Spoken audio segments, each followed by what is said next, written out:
はい、皆さんこんにちは。かんきちスタジオの北原かんきちです。今日はね、ちょっととっても大切なお話ということで、鍛錬についてね、ちょっとお話ししていきたいと思っております。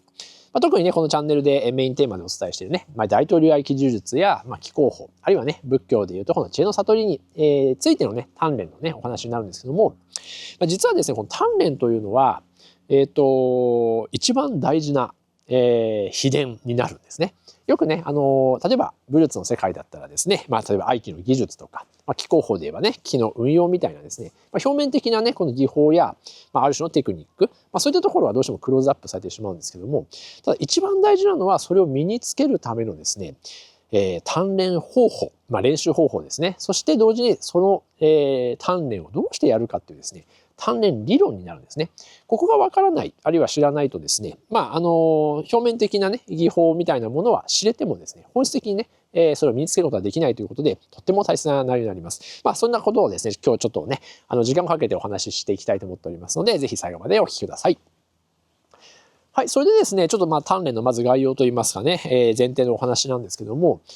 武術や気功、あるいはね、こう仏教的なね、修行をですね、考えていく上で、実は一つ不思議に思ったことはないですかねっていうことなんですね。それは何かっていうと、なんで鍛錬が必要なのっていうお話になるんです。もちろんね、こう一般常識とか、もうすでになんかこう、そういう既成概念がね、あっても当然そういう武術的なものやね、気候的なものは日常の鍛錬が大事だというふうに、常識的に感じてしまっている方も多いと思うので、そういった疑問をね、いちいち持たない方もいらっしゃるかもしれませんけども、ただよく考えてみるとですね、例えばその武術的な技法、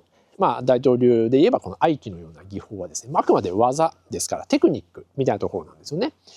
テクニックですから、そのある種のやり方を覚えたり、ね、そのプロセスをね、知識として知ればできるんじゃないのっていうふうにですね、そういうふうに考えることもできるはずですよね。気候で言えば、その気を感じるとか、気と同調するとかね、気と一体化する、ね、気を流すみたいなことはすごく感覚的なものなので、鍛錬というよりも、そういったね、感覚や知識を得ればすぐできるんじゃないのっていうふうに考えてもいいかなと、一見思いがちだと思います。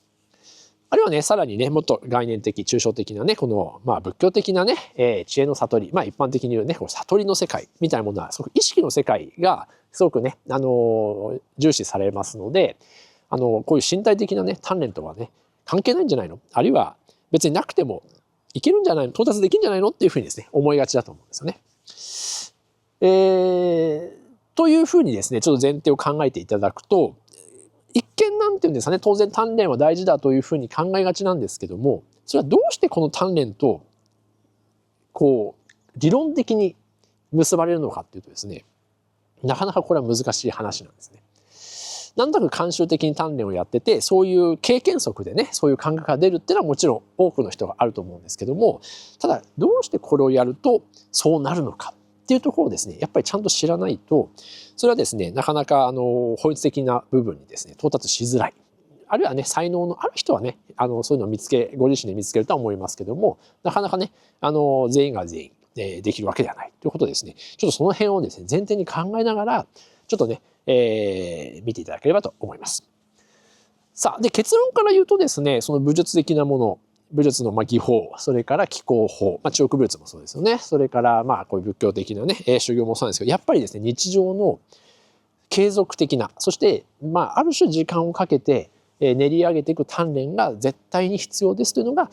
私の、自分の中の答えです。それは意識的なレベルも含めてですね。一見身体と意識はこうちょっとね、少し距離があるように思われると思いますけども、実はですね、これも身体的な鍛錬がないとそこには絶対に到達できないというふうにですね、私は考えてるんですね。さあ、それでですね、順を追って説明します。最初はね、この武術的な、つまりフィジカル、身体的な、鍛錬、そしてその目的と理論から出発して、最後はね、この意識的な方も含めてね、お伝えしていきたいと思っておりますね。さあ、それでですね、一番大事になるのは何かっていうと、まず最初の段階はですね、このチャンネルでもね、再三お伝えしてですね、このね、鍛錬をですね、感じることになります。丹田を感じるっていうことは、一言で言うとですね、最初はね、このお腹の中のね、ちょっと下っ腹の中心がね、ぐっとこう力がね、みなぎる。張る、充実する、ちょっと硬くなるっていう方もいるかもしれませんね。そういったですね、まず丹田のですね、場所を知るっていうことはとても大切なんです。ここが結構難しくて、同時にですね、奥が深いんですね。奥が深いというのはレベルがあるということ。丹田をですね、もちろん感じられている方はたくさんいると思います。意識しなくてもね、例えば剣道をやっていらっしゃる方は尊虚なんかしたりとかね、しますよね。尊虚するときには必ず下っ腹が安定してないとね、尊虚って足をこうやってね、ピシッと剣を持ってすってこうやってね、必ず剣道のね、試合のこの礼の前にやりますよね。お相撲さんもね、やりますけどもね。こういった姿勢っていうのはやっぱり下っ腹が安定してないとね、できないので、多かれ少なかれ、丹田というところが活性化しているはずなんですね。ただもちろんそういう意識を感じている人はたくさんいると思うんですけども、それをどれだけ感じているか、どれだけ充実できているかっていうことはですね、実は個体差といいますか、一人一人によってですね、だいぶ違うんですね。自分では感じてると思ってるけども、もっとね、上級の人、あるいは達人の人に比べるとも全然足りないよっていうレベルのこともいっぱいあります。またね、上級者あるいは達人と言われる人たちもさらにね、そのね、丹田の感覚をさらに磨きをかけるためにですね、さらに丹田を続けていくということなんですね。まずですね、最初の入り口はこの丹田を感じるということです。初心者の方、ね、あるいはこれからこういう世界、武術や気功等々はですね、始めたいと思う方は、まずこの丹田を感じるというところをね、徹底的にやっていただきたいと思います。さあ、そこでですね、丹田を、感じる、ための鍛錬というのは、もちろんいくつかね、いろいろなスポーツも含めてあるんですけども、伝統的にやられている武術や気功の世界は、この、立前の世界ですね。このチャンネルでも再三お伝えしてますけど、このね、立前の効果はいっぱいいろんな練習になりますし、上級者あるいは達人はもっともっと深いものを鍛錬してるんですけども、まずはこの丹田を感じるための鍛錬だと思ってください。なので、これをやる最初の目的は、こういう姿勢を維持したまま、丹田というものが活性化していく感覚を養うということになります。だからこれ我慢比べみたいな感じではなくてね、このなんか太ももというかこの空気椅子みたいなことで筋トレしてるわけじゃなくて、ここのね、丹田をどこか、なんかこれかな、あれかなっていう探る練習です。で、この練習は、武術的な世界では一般ポピュラーですし、もちろん気功なんかもこれは必修科目みたいなところがありますよね。で、仏教の世界ではこれをですね、座禅という形でやりますよね。座ってやる。立ってやっても全然構わないっていうか、立ってやるのは立禅ですし、座ってやるのは座禅ですよね。仏教的な修行はおそらくその座禅の方が歴史的にもどんどん進化してね、いったんだと思うんですけども、武術や気功の世界でね、立禅、どちらでも結構です。なので、やっぱり仏教のようなですね、こういうある種の概念、意識をですね、研ぎ澄ませていく、悟りに到達するためにね、研ぎ澄ませていくための修行もやっぱりですね、この正しく座禅をして、丹田を感じるっていうことがね、とっても大切なんですね。まずね、これを知ってくださいというかですね、こういうふうに思っておいていただきたいと思います。じゃあなぜ丹田を使うかってちょっとね、後ほどね、お伝えしますのでね。さあ、これでですね、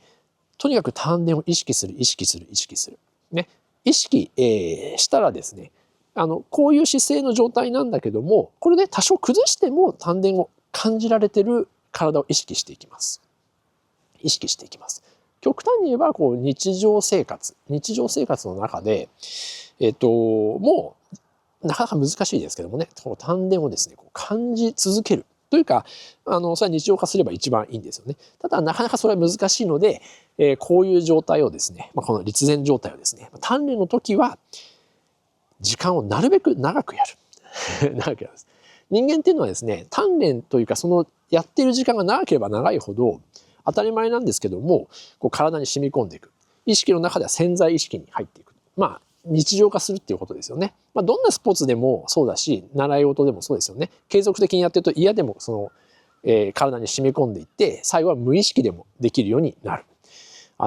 えばスキとか、まあもっと言えば自転車もそうですよね。自転車も一度乗れるようになっちゃえばもういちいち乗り方なんか考えなくても誰でも乗れるようにですね、体が一度覚えてしまえばもうそれはできてしまう。同じようにですね、この立前もそうなんです。このね、丹田の感覚を気づく、あるいは感じるまではひょっとしたら苦労されるかもしれませんけども、一度感じて、これかなと思ったらそれをですね、より強化していくっていうことをね、心がけてやっていただきたいかなと思っております。さあ、そうこうしているうちにですね、じゃあ丹田がある程度できてきたとしますよね。次にやりたいことはですね、この丹田をですね、ちょっと動かすんです。これはね、また次の一つの難関かもしれません。この丹田をですね、動かす。丹田を動かすってこう非常に難しい表現ですよね。丹田は別に筋肉的なものではないし、何かこう稼働する関節のようなものでもないので、丹田が動くってどういうことって思うかもしれないんですけども、これはね、今イメージの世界だと思ってください。中の丹田というものはね、ボールだと思っていただいて、ピンポン玉ぐらいの大きさでもいいですし、野球ボールぐらいでもいいですね。達人級になるとこうドッジボールみたいな、これぐわっとでかいね、大きなね、丹田がね、ギュッと入りますけども、それはボールみたいなのを想像してですね、そのボールが、液体かなんかに浮いてると思っていただいても結構なんですけども、このね、ボールがぐにゅぐにゅぐにゅぐにゅってぐるぐる回る感じ。ぐるぐる。それでこうね、お腹をちょっとね、ぐるぐるって腰をね、なんていうのかな、ぐにゃぐにゃぐにゃぐにゃすることでですね、丹田が動く、感覚をですね、掴んでいくんです。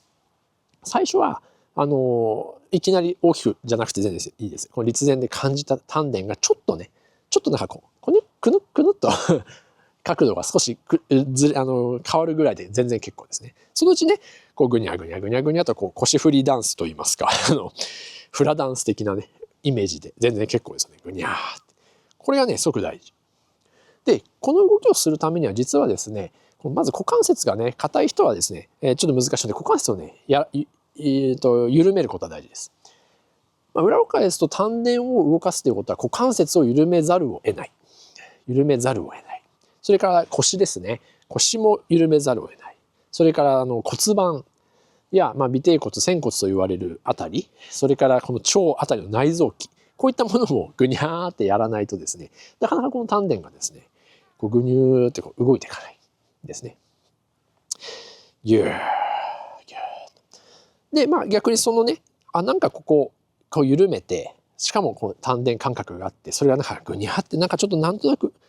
動くってこういうことかなっていうこの感覚をですね、次に知ることなんです。ちょっと前に、意見じゃなくて大気圏のですね、島田道夫先生の動画かな。ちょっとなんか、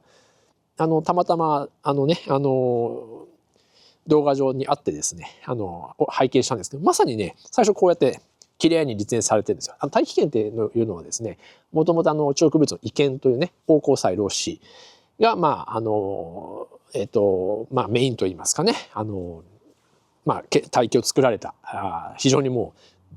大中国武術家がいるんですけどもね、そこから日本に沢井健一先生が、ね、伝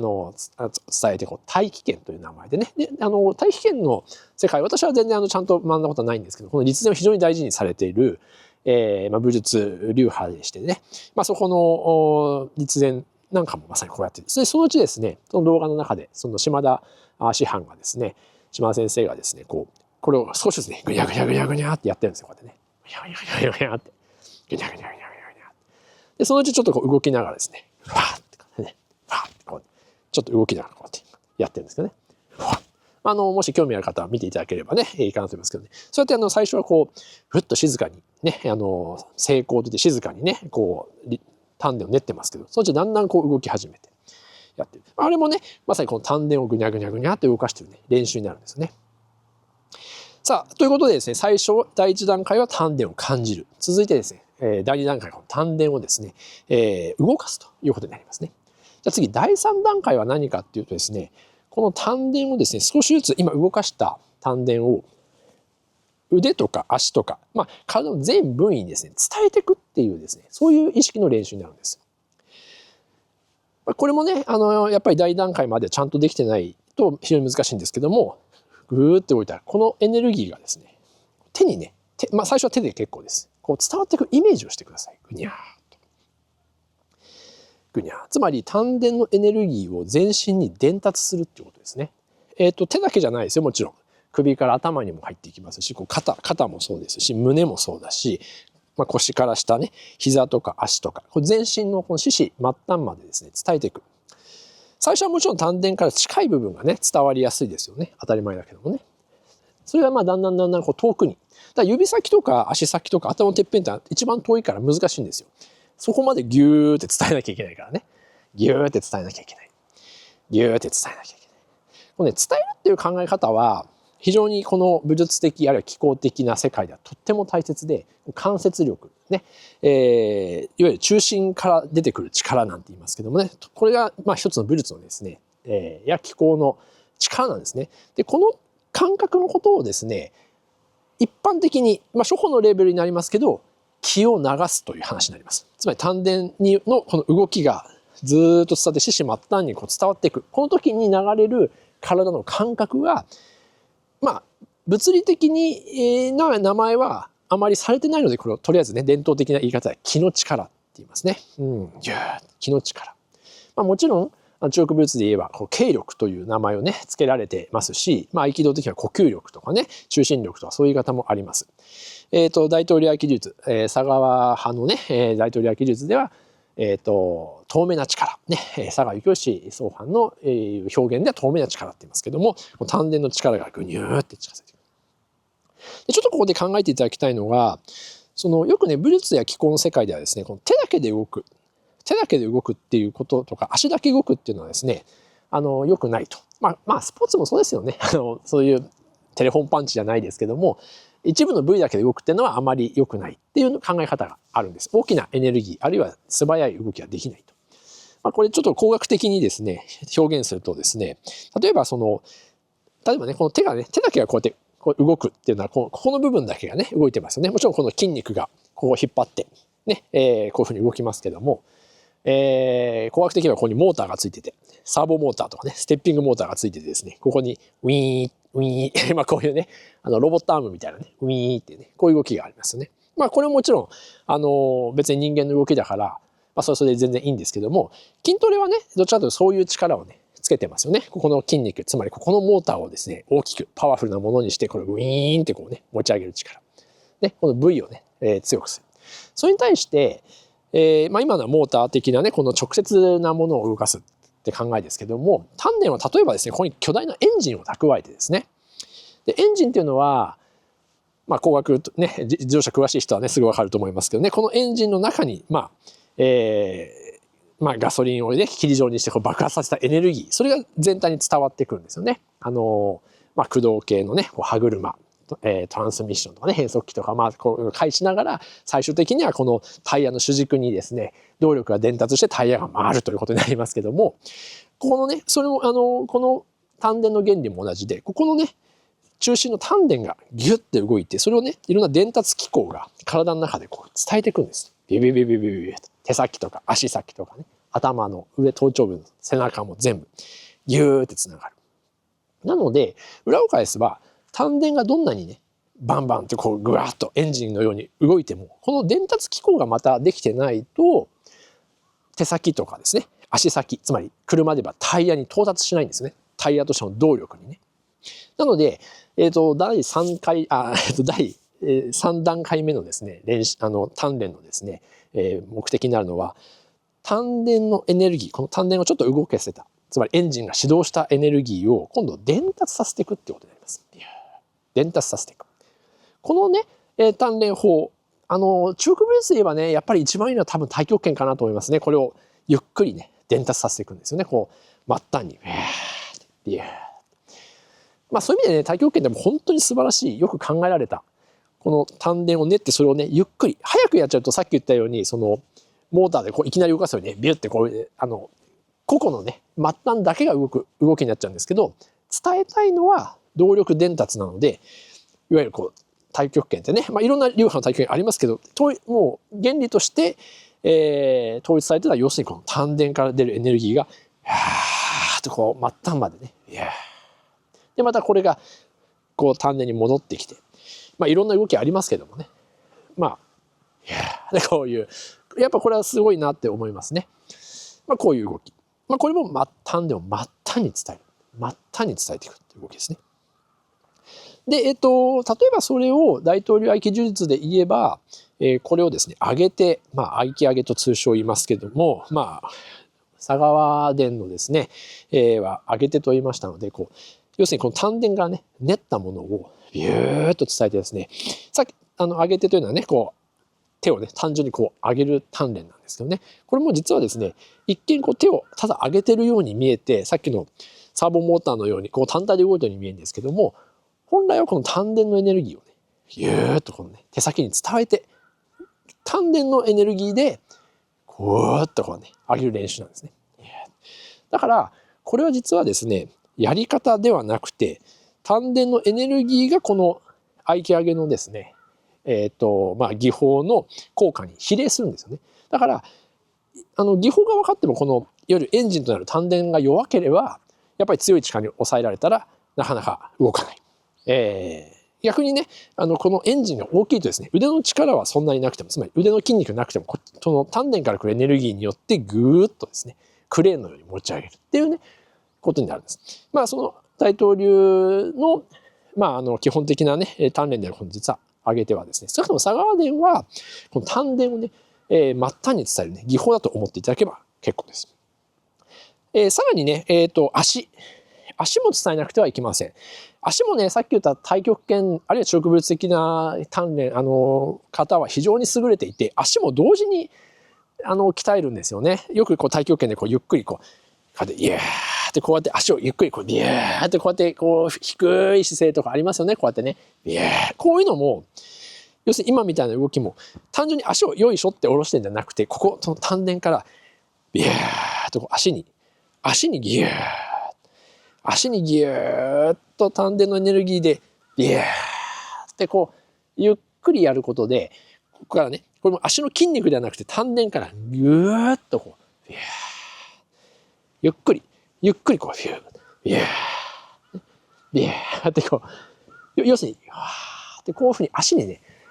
丹田の力を伝えてるんですよね、太極拳もね。なので太極拳がね、やっぱり素晴らしいんですけど、同時に難しいのはね、丹田のエネルギーを一気に全体にね、伝えようという練習なんですよね。なので、太極拳好きな方は一番効果的かなと私は個人的に思っております。この丹田のね、エネルギーを全身に伝えるという意味ではね。ただやっぱりね、ゆっくりしかも長くやるっていうことはね、やっぱり時間もかかりますね。間違いなくね。太極拳はね。だからゆっくりじっくりやるのは太極拳の世界。で、今足でね、伝えた大統領の話、佐川での大統領の話で言うと、何回かね、動画でも紹介してますけども、この四股の世界になります。四股もね、ちょっとお見せしますけど、こうやって足踏みをするんですね。佐川伝大統領の、四股は。で、これもですね、実は、ただの筋肉的な足踏みではなくて、丹田が動いて、それを股関節を通って、膝関節を通って、足首関節通ってつま先までね、抜けていくイメージで、っていうか抜けていくイメージというか、伝達させて動かす。つまり、ゆっ、ゆっ、ゆっ、ゆっ。これによって、足の先まで、この丹田のね、作られたエネルギーが伝わるということになりますね。もちろんこれね、両手でやっても全然結構ですけどもね。両手というか手も使いながらねこうやってるのもね結構ですけどね。ただ人間ってね、やっぱり初心者というかね、初歩の頃はですね、同時にやるとうまくいかないんですよ。なので伝統的に大統領はね、まずじゃあ手の伝達するね、伝達する体を作りましょう。それに足の伝達、足を作りましょう。で後でね統一させていくっていうやり方がですね、大統領的ですね。さっきの太極拳は同時にやりますけども、大統領はね個々にやる。例えば剣を振る。剣ちょっとね、ありますけども、剣を振る。ね。剣を振るっていうのも、実はこれもね、もちろん武術的にはね、どの流派も剣は練習しますけども、特に大統領に特化しているのはですね、さっきのこのね、丹田のエネルギーを使って、この剣を振る練習なんですね。だから別に早くパッてね、敵をパッて切るっていう意識を全部捨てて、あくまでこの手先、そしてもっと言えば剣先まで丹田のエネルギーがビューッと入ってき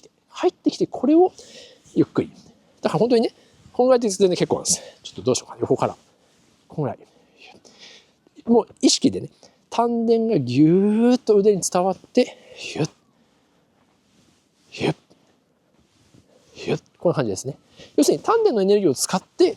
剣を振る。ね、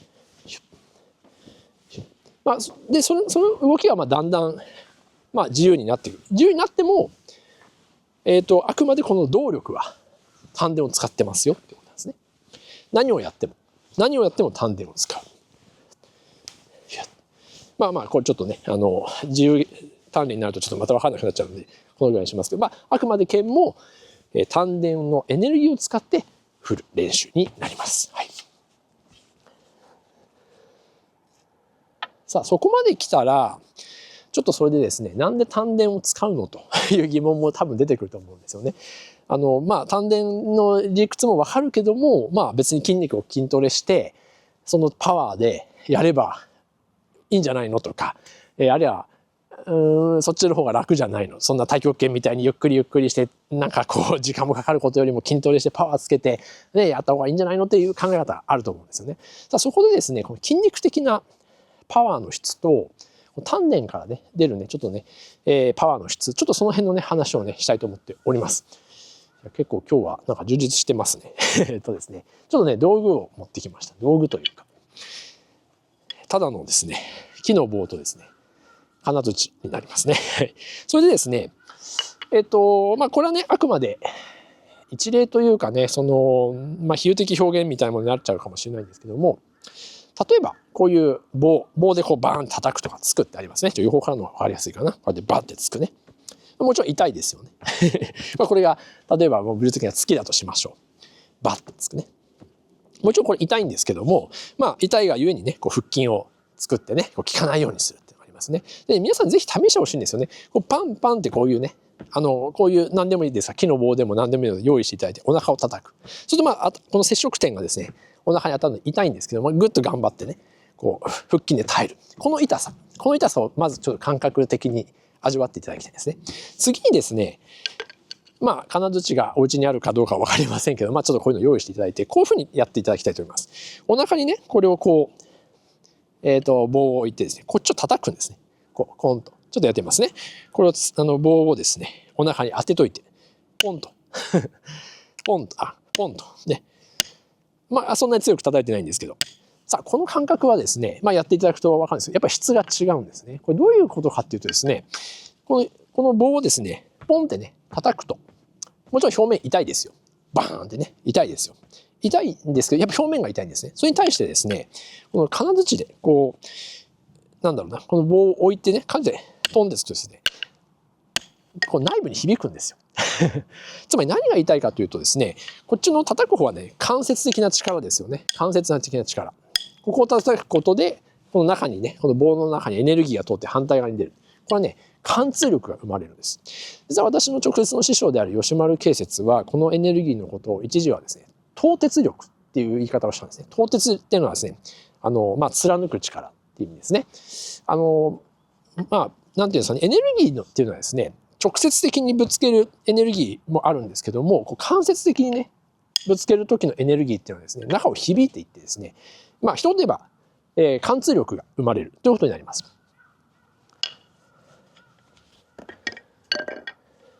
実はですねこの丹田をですね練っているですね最大の理由、武術的な意味でね丹田を練っている最大の理由はですね関節力を使いたいっていうところがあるんです。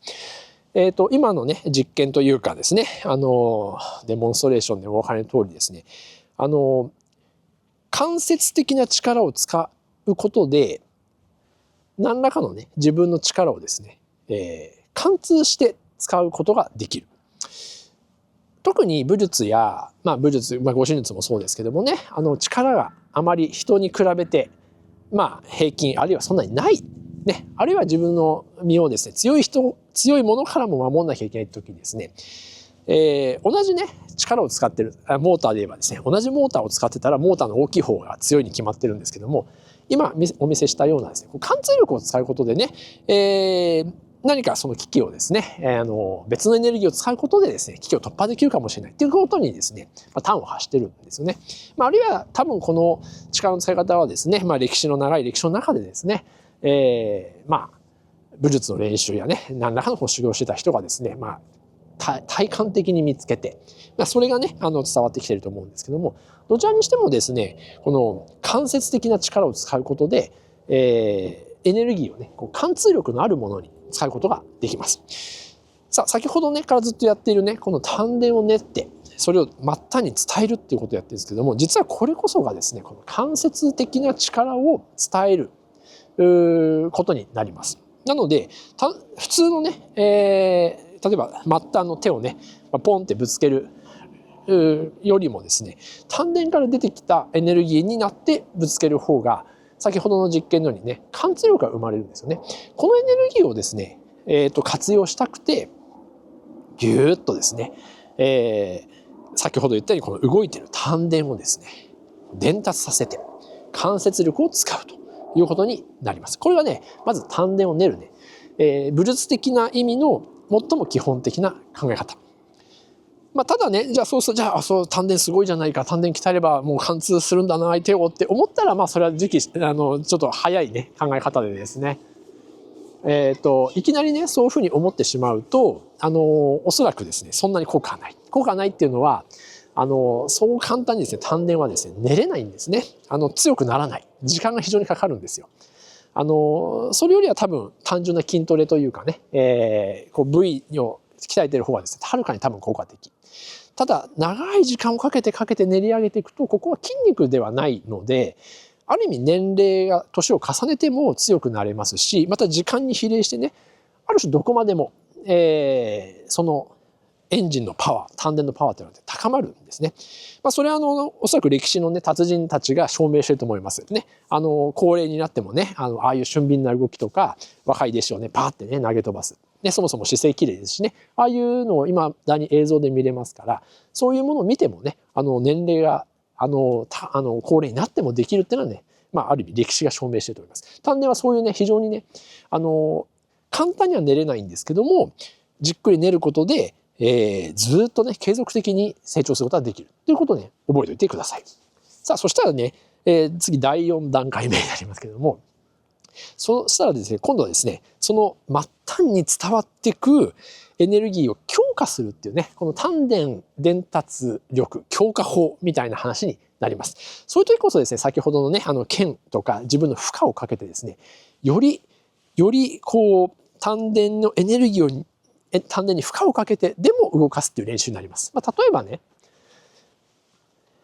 昔の人は武術をたしなむ人はですね、一般的なこの武器は槍なんですよね。だから槍を使わない武士はいなかったと思うんですけどもね、槍、一応これ槍ですけどもね、こういうね重くて長いものを使ってね、例えばこの丹田をねギュッと動かして、それをねこのね先ほどの剣をこの長い棒にしてビューって伝えるわけですね。ビュー、いろいろなね、こういう武術的なね、動きありますけどもね。ビュッ、ビュッ、ビュッ。これも手先でね、えいじゃなくて、この丹田を使って、ビュッ、ビュッ、ビュッ、ね。ビュッ、ビュッ、ビュッ。例えばこういうね、練習ありますね。私のやってる八極拳の、伝統的な練習法には6号体操っていうですね、もう5メートルぐらいの長いですね、槍があってですね、もう持ってるだけでですね、おーって落ちちゃうんですよね。もう重くて長いから。しかもね、しなるんですよ。すごくビューンっていうね。それを使って、でも、はーってこうやってね、丹田で腰を落として負けないようにして、これでね、ビャッ、ビャッ、ビャッってやってね、やる練習があるんで、もうすごいいい練習でね。でね、やってると本当にもうね、10回もやるとね、丹田というか全身がギューって練れてる感じがね、出てるんですけど、そうやってですね、それはあくまで一例ですけども、そういうふうにですね、丹田がビューッとね、全身を伝達するですね、感覚を覚えたらですね、それをね、さらに何らかのこういうものを使って、負荷をかけて、別にこういう道具じゃなくてもいいですね、腰をもっと落とすとかね、回数をやるとか、でもいいので、丹田をさらにですね、養成していくということになりますね。ちょっと一回置きますよ。はい。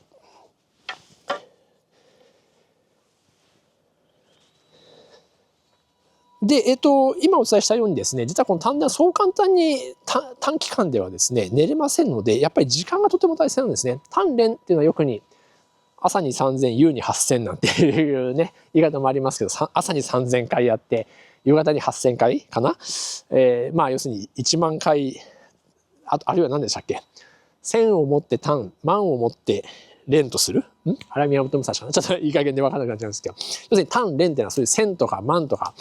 もうとてつもなく大きい数だよっていう意味があるんですけど、やっぱりね、そういうふうな数と時間をかけていかないと、なかなか実用できる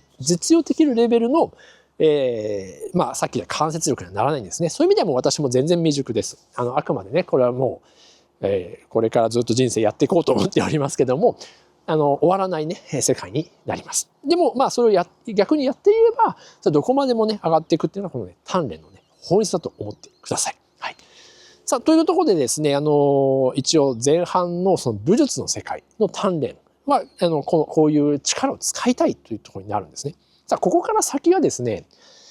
気功や仏教でいうところのこの悟りの世界のような、もっと概念的なもの、それから意識の世界につながっていくんですね。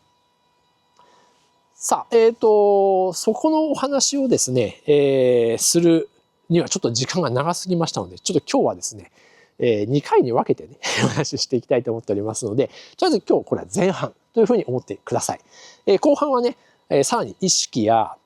まあもちろん武術もですね、最後は意識の世界になっていきますので、その活用になるんですけどもね、ただもうこの鍛錬を基本とする鍛錬がですね、さらに進化するとそういったね、概念的な世界になるということで、ちょっと、覚えておいて、次の後編になるのかな、をご覧にいただければいいかなと思います。はい、というわけでね、今日はですね、まず、基本のね、このね、鍛錬の基本概念やですね、基本理論、といったところでですね、まずお話しさせていただきました。ぜひ後半もね、お楽しみに、ぜひご覧いただければと思います。はい、本日はこれで、以上になります。ご視聴ありがとうございました。はい、さよなら。